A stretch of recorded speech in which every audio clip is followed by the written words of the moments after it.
Good morning everyone. I'm here to share, show, and explain my project.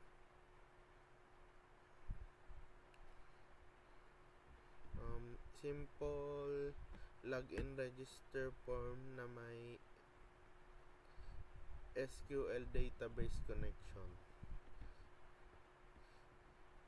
Simpleng form lang siya and ayoko kasi ng maraming design. Ano lang siya, label,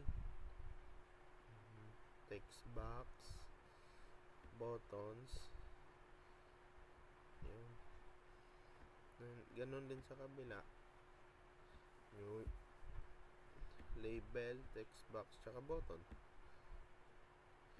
Hindi ko na dinamihan ng design kasi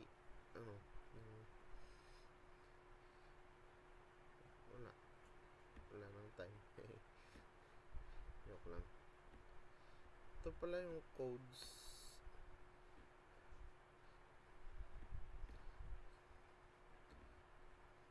ng form 1.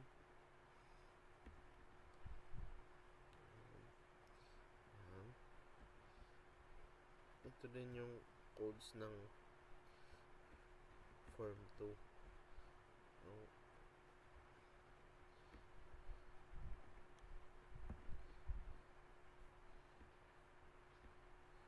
And gumawa na din ako ng database na pangalan BBLogin.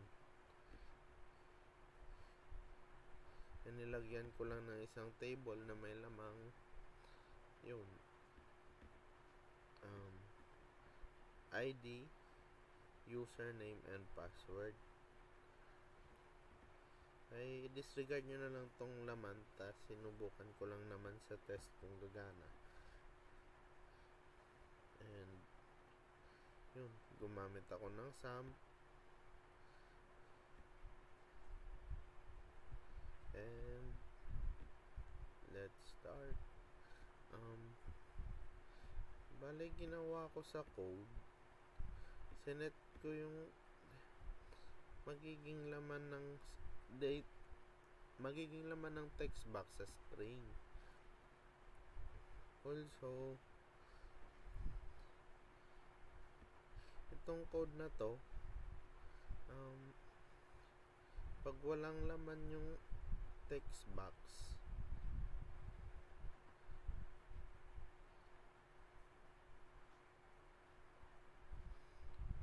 magkakaroon siya ng notification na message box na please enter a username. Ganon din sa password.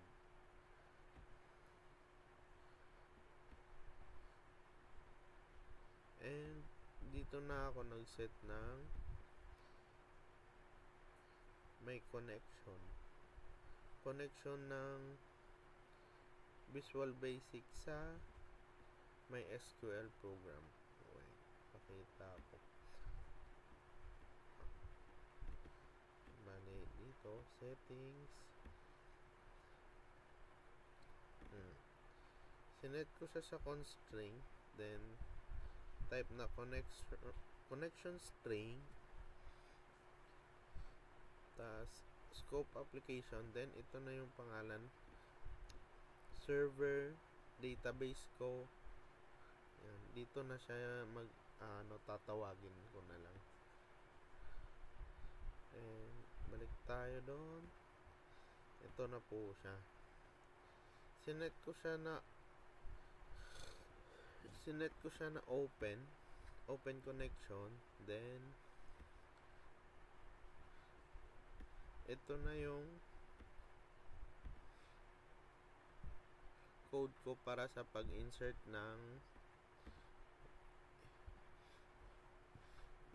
ng data ko doon sa aking database. Bali, ibig sabihin nito, yung string ko na yon papasok doon sa database ko, sa table ko na users, then pupunta siya sa username, password, tas yung magiging values niya. makikita dito sa command na yun yung sinet ko. Then pag gumawa tayo dito ng if else statement na pag daw yung laman ng row is greater than 0, ibig sabihin may laman, then magpapakita sa message box na registration successful. Also,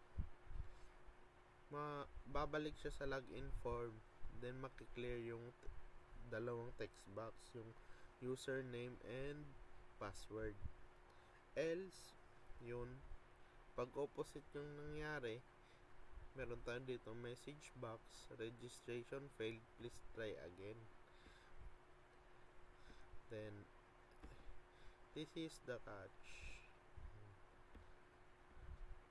Pag halimbawa hindi gumana yung connection,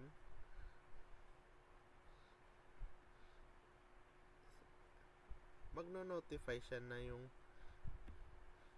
database error occurred. Bali may error or hindi nakakonect sa database. Then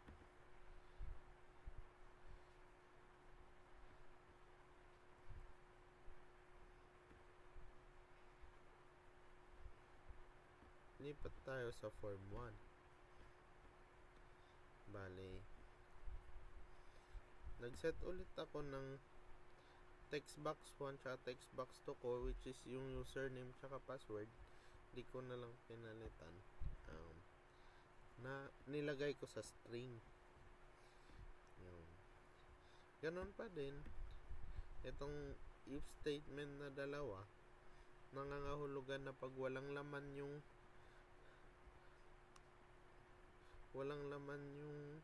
text box, magno-notify yung message box na please enter your username.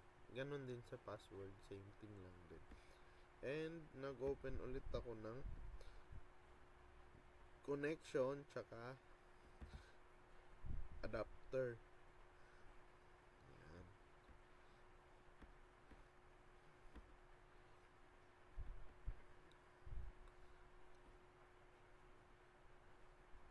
Yung meaning nitong code na to, yung dim query as string, yung magiging job niya is hahanapin niya sa mismong database mo yung nalagay mo na information sa register. And si adapter, siya yung magpapatupad nun.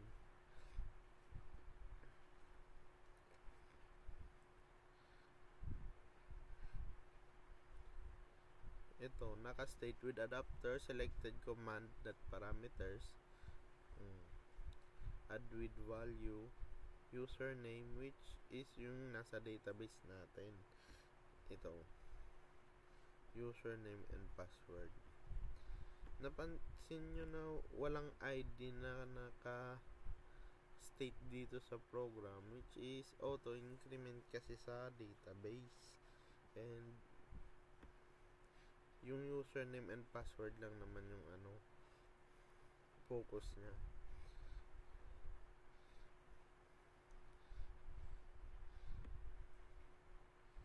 Then ito, yung code na to, if table.rows.count is greater than 0, then message box login successfully. Else, message box login failed. Bali ganito yan. Yung if statement na to, pag nabasa ni code na merong sa database yung data na nilagay mo sa register, then papasok siya, magla-login siya. And else, magno-notify siya login failed kung wala siyang nabasa doon. And the catch is pag walang connection na nangyari, magno-notify yung message box na an error occurred.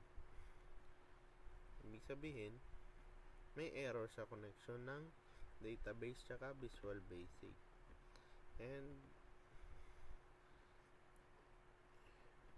yung connection after ng run dapat i-close and i-dispose kasi magiging prone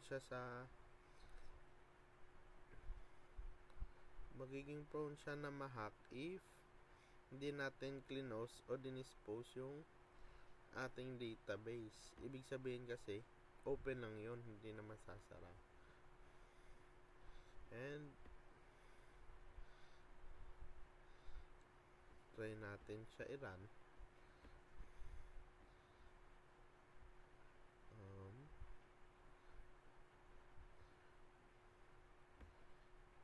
Try natin i-run.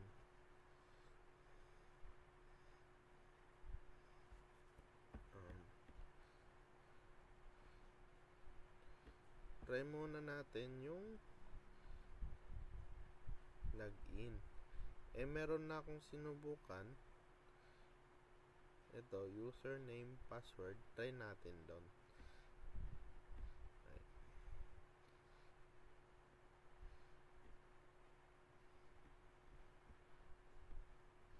Diyan.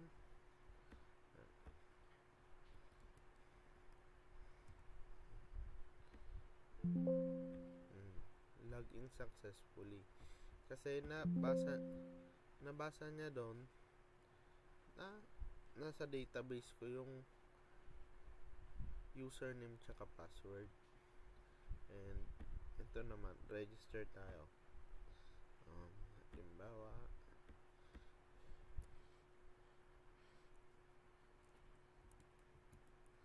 Franz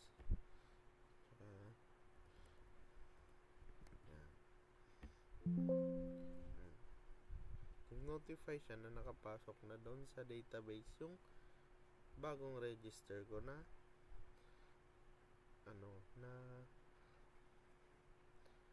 username tsaka password. Then try natin ulit yun. Franz and login successfully. And pag wala kang nilagay, magno-notify siya.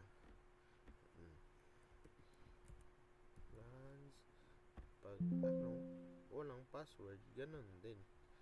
Same thing lang sa register. Yun.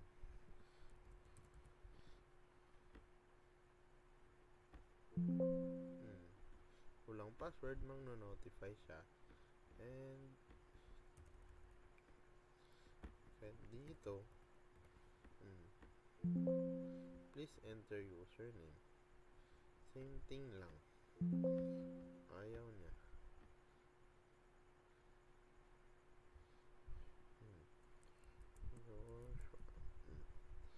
Register.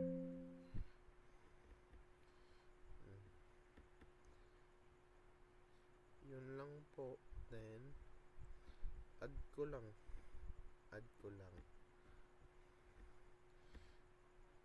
bonus paggawa ng database.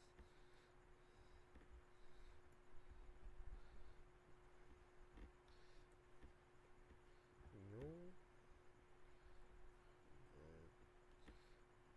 login,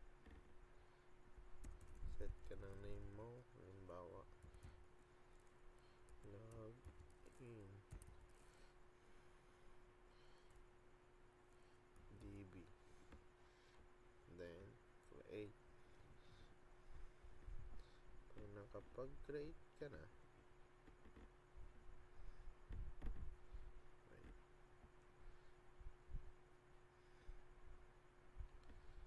gagawa ka naman ng table.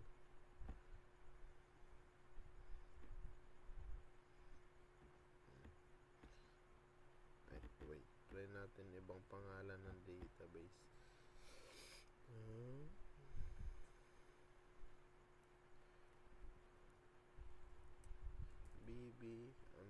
db_db. Yan. Magsiset ka ng table, number of columns, name ng table, halimbawa user, create, then id, auto increment para maging primary key, then yun na, username, password, then yung data type, varchar. Sa password, ikaw na bahala kung varchar or integer. Length 50. Ikaw din bahala mag-set kung ganong length yung gusto mo sa dalawa. Then save. Meron na.